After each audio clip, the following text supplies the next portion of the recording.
Hi, Gene here with today's thought. But before we get to today's thought, just a quick little poll update. Not time yet for a full poll update, but there has been the reason I'm doing one now is because the one I did just the other day, it was about the poll that you've probably all heard about, ABC, Washington Post, showing Trump ahead of Biden by 10 points, and the Washington Post themselves saying that it's probably an outlier. I said at the time, don't get too excited. Maybe it really is an outlier, and that's how it's starting to look, because as of this morning, the day before you're seeing this, there were two new polls. One shows Biden ahead of Trump now by 1 point, and the other one shows Biden ahead of Trump by 5 points.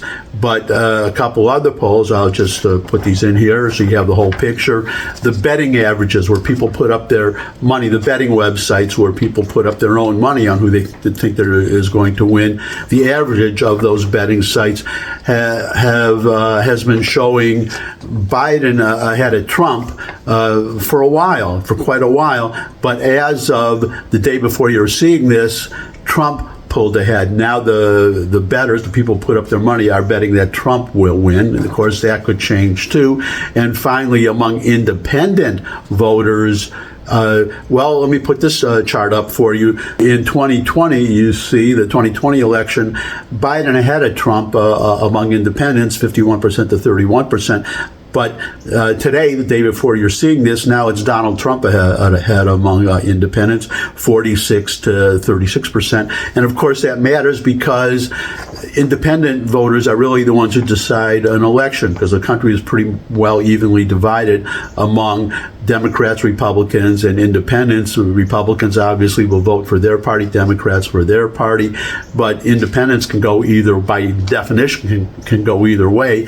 So right now, that's looking good for Trump, but again, that could change. But I just wanted to give you those numbers. So now we go to today's thought, and today's thought has to do with, our declining president, mentally, physically, just, he's falling apart before our very eyes, and the press, our quote-unquote objective press, they do their best to hide it, which is their definition of objectivity, supporting the president, and instead of reporting what I thought was objectively, evenly unfair, fairly on both sides. Anyways, it's worth noting what people are seeing overseas, because overseas, you look at the overseas news sites, that's what you have to look at sometimes to understand better what's going on in this country, because as I said, our press, at least the mainstream press, buries bad news about the president. So I'm just going to show you a video here. It's Sky News and a commentator, and just showing some clips of Trump and discussing them. So here's the video. Please know that it gives me no great pleasure to report this, but this week the world got an up-close look at Joe Biden, and it appears that he really is coming apart before our eyes. The occasion for this examination was the annual meeting of the UN General Assembly in New York, when the world's leaders gather at that great temple of uselessness that is the United Nations to put on a show to convince the rest of us they know what they're doing. Well, good luck with that.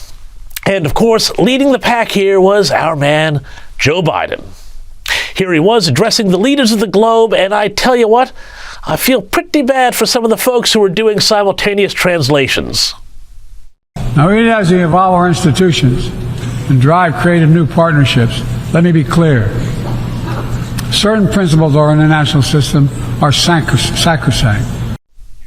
Certain principles, your guess is as good as mine. Then there was this little meeting with the president of Brazil, which played out more like a hearing aid commercial you might hear on talkback radio. And to say to President Biden, can you hear me, President Biden? This is a historical moment for Brazil and for the U.S. Are you there, President Biden? It's me, Margaret. Biden, of course, forgot to shake the Brazilian president's hand, to his great delight. Not.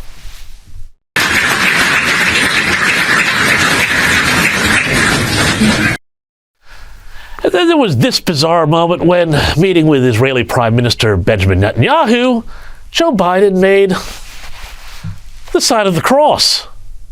I've checked it over 40 years, and our friendship goes a long way and can take us a long way. I'm sorry, let's just see that again. It's just all too weird. I don't know. Faith and Begorra note that it is also in this meeting that Bibi Netanyahu spoke off the cuff. Well, Biden, of course, needed those note cards he always holds on to speak because, well, we know what happens when he goes off script. Meanwhile, Kamala Harris, the woman whose mere existence as vice president makes the Secret Service's job so easy, well, she's just making friends everywhere she goes. You know, when we think about minority small business owners, and let's be more specific about Latino small business owners, yes, it is restaurants, but it is so much more. So basically there, if you read between the lines, Kamala Harris thinks that Latinos just own taco stands or something, I guess, which means that when she saw Jill Biden call Mexicans breakfast burritos at one time, she was just thinking, hold my beer. Now, at this point, I gotta wonder, is this whole shambling, stuttering, clumsy Biden routine, I mean, look, it's declined, but maybe it's not. Could it be that there's something else entirely going on?